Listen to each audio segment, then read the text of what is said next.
What's going on, you guys? It's Nesoa here, back with another video, and today I've got my post-Syac Dragon Link list, but this is going to be the budget-friendly version. So there's going to be no Bestials in here, there's no Baron. There's a few expensive cards, but there's not too many. So it's a bit more catered towards the budget players and people that don't have access to the Bestials. Because some people have been commenting saying, what should I do if I don't have access to the Bestials? What should I do if I can't get this card? So this is kind of like a budget friendly list, and yeah, so this is something I would play if I didn't have access to the Bestials and Baron and cards like that. So we'll just get straight into the list, and I'll explain some of the choices. So starting off with the Rocket Engine, we're obviously playing 3 Tracer. I think if you don't have access to the Bestials, you want more like Rockets that are really good to draw, and Tracer is just really good to draw. It just helps you play through hand traps as well. So the Bestials act as like extenders and interrupts at the same time. So if you lose the access to those extenders, you want cards that'll let you play through hand traps. So if people stop you getting to like Ravine, then you want to have had drawn Tracer. So I feel like 3 Tracer is warranted. 1 Recharger, 1 Rocket Synchron. I just wanted a second card to summon off Tracer for the Chaos Beast combo that I showed off. Like this could be another Recharger or it could be another Rocket, it doesn't really matter, like I said in my other deck profile. But it just needs to be another Rocket basically, that's not Tracer.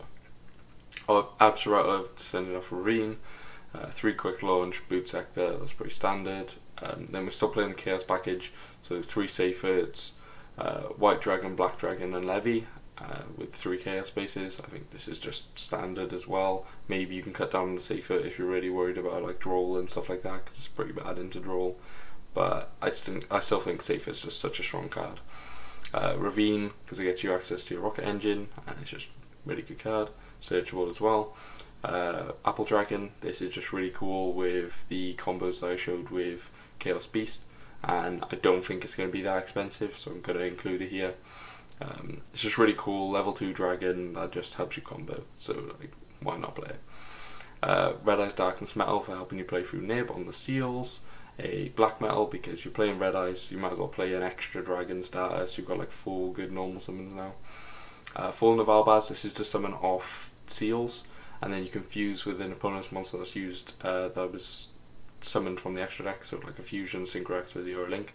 You get to take them on and make a Mirror Jade with it, which is an extra interrupt because you play the Albion to send off Mirror Jade, so you have a banish. So it's really strong.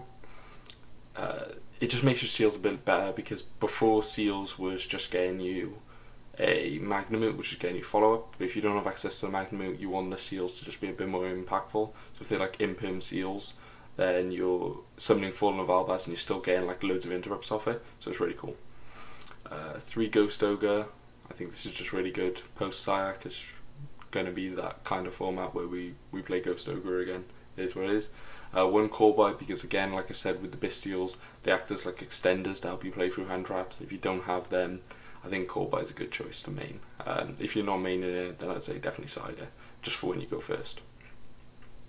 Then we're playing Nib, Ash and Gamma, so we're maxing out on like the most amount of hand traps that we can play without like severely damaging our consistency. So we're playing 12 with a brick and then a Callby. I think if you go any more over this, I think you're heavily damaging the consistency, and I think this is probably the max where you want to go. These are interchangeable though. You can definitely play like triple tax if you have access to that card. Maybe play that over the Ashes, or maybe play it over the Ghost Ogres or the Nibs.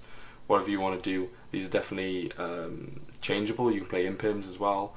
Imperm's not a bad option, but these are just the hand traps that I landed on when I was testing out this build. So yeah, we get into the extra extras. Albion and Mirror Jade, these are for the Fallen of Albaz off Seals combo, so it's really good.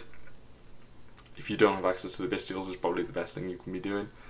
Savage, Dispatter, I think Dispatter is still really strong because you can make it with Apple Dragon and like a Levy, or Apple Dragon and a Savage that's used this in the gate, so it's not that hard to make, and I don't think it's going to be that expensive as well, because it's only an Ultra. It's probably going to be about like £10, and Dispatch is just really strong, so I feel like it's worth playing. The Chaos Beast for the combo that I showed off in my previous videos, Omega for helping you hand rip stuff. When you Gamma on your turn, you just loop them for 2 basically, because Gamma takes the 1 card out of their hand, and then Omega will just banish the other. And then if you can make Dispatter on top of that, you can loop 3 cards, so it's really good. Then for the links, we're playing Borrowland, Dark, Dill, Romulus, Pisty, Seals, Quad Borrow, Striker, and Triple Burst. You don't have to play Dill and Quad Borrow, you can play other stuff. If you want to play Access, you can play Access, or if you want to play like IP and Unicorn, you can definitely play that as well. I don't think they're bad options, I just feel like Quad Borrow and Dill were coming up a lot more for me than those cards, so that's what I ended up on. They're in my normal list as well, my non-budget list. I still prefer playing these cards because I think they're just too good not to play. Being able to make Borrowland so much easier, it's just definitely worth it. Borrowland is such a good card. And then for the side deck, we have 3 Draw, because I think it's going to be really good next format. 3 Cosmic for dealing with like Runic and back row decks. Dark Ruler for stuff like Super Heavy Samurai, Spry, things like that. You just want to be able to shut off their board and then build your board. Dark Rulering and then making a Borrowland to just attack over everything is really strong as well. D barrier, because I felt like you needed that extra help post side going first. So siding this in against like Pearly, just calling XYZ, just completely turns off their turn. So it's definitely something to consider. I feel like you could play something maybe like Gozen or something like that. I just felt like without the Bestials you needed that extra help going first, and this is kind of the one I landed on because it was the hardest to disrupt by your opponent, because they have to like cross out a D barrier or whatever. It's like the only way you can stop it, because Reboot's banned now. So yeah, this is just what I landed on. And then evenly matched, just for like those back row decks and those buildable decks that can't put up negates, just evens the playing field, and then you can just simplify the game state with like Seals and Seal Savage or just a Borrowland. When they're down to like 1 or 2 cards, they're just not breaking those boards. So yeah, this is the list. I hope you guys enjoyed, and I hope you test it out. Let me know what you guys think in the comments, and don't forget to subscribe if you haven't already. I'll catch you in the next video.